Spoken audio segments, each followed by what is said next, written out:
Thank you Gagan, treatment కోసం amount pay చేసినందుకు. It's okay. నీ కోసం కాకపోయినా నీ ప్రేమ కోసం, సాగర్ కోసం ఒప్పుకోవచ్చు కదా. రాజీ,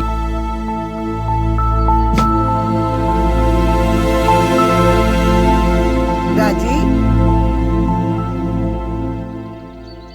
రాజీ, ఏంటమ్మా అంత డీప్ గా ఆలోచిస్తున్నావు? ఏం లేదమ్మా. నాకు తెలుసులే, ఆ సినిమా వాళ్ళ గురించే కదా.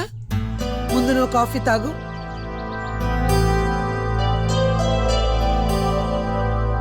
ఏంటో అమ్మా, ఏమీ అర్థం కావట్లేదు. మైండ్ అంతా అప్సెట్ గా ఉంది. నువ్వు చెప్పమ్మా, ఏం చేయమంటావో. నన్నేం చెప్పమంటావమ్మా? ఈ కుటుంబ బాధ్యత అంతా నువ్వే మోస్తూ ఎన్నో విధాలుగా ఇబ్బంది పడుతున్నావు. నువ్వే డిసైడ్ చేయాలి. అదే డిసైడ్ చేయలేకపోతున్నానమ్మా. ఇప్పుడున్న సిచ్యువేషన్ లో ఈ సినిమా, యాక్టింగ్ ఇవన్నీ సెట్ కావు. కానీ మనం కుదుట పడాలంటే డబ్బు కావాలి. ఎలా? రాజీ, నీకెలాగో యాక్టింగ్ అంటే ఇష్టం కదా. సినిమాల్లో చేస్తే మన గురించి అందరూ తప్పుగా అనుకుంటారేమో. కష్టాల్లో ఆదుకోలేని వాళ్ళు ఎన్ననుకుంటే మనకేంటి? రాజీ, నేనొక మాట చెప్తాను, విను. మంచి చెడు అనేది మనలో ఉంది. ఒక వృత్తిని తప్పు పట్టడం కరెక్ట్ కాదమ్మా.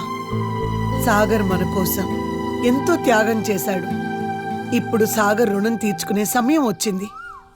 ఏది చేసినా సాగర్ కోసమే కదమ్మా. నేను యాక్ట్ చేస్తాను.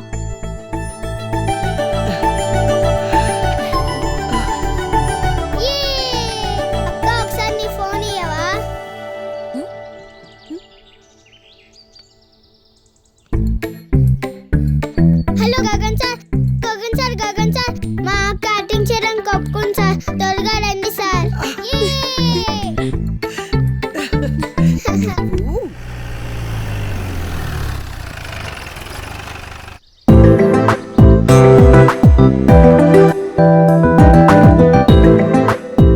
థ్యాంక్ యూ రాజీ. పాప ఇప్పుడే చెప్పింది యాక్టింగ్ చేస్తానన్నా ఉంటగా. హరి,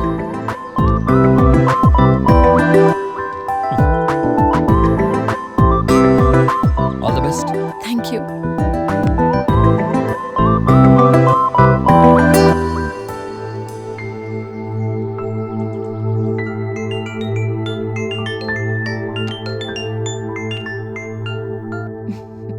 హలో. హే గగన్, ఏంటి మన స్టోరీ రైటింగ్ ఎంతవరకు వచ్చింది? నేను మీకు అది చెప్దామని కాల్ చేశాను మేడం. ఇక్కడ మంచి స్టోరీ దొరికింది, అలాగే హీరోయిన్ కూడా. నైస్. మరేంటి షూట్ ఎప్పటి నుంచి స్టార్ట్ చేద్దాం? ఈ వీక్లో స్క్రిప్ట్ కంప్లీట్ చేసి నెక్స్ట్ వీక్లో షూట్ స్టార్ట్ చేద్దాం చూస్తున్నాను మేడం. అవునా? అవును మేడం. సరే, నేను మన మేనేజర్తో మాట్లాడి మీకు కాల్ చేయిస్తాను. మీరు ప్రొసీడ్ అవ్వండి. Okay madam. Rambabu madam, Gagan 2 వారాల్లో షూట్ స్టార్ట్ చేస్తానంటున్నాడు. మీరు ఫాలో అప్ చేస్తుండండి. అలాగే మేడం.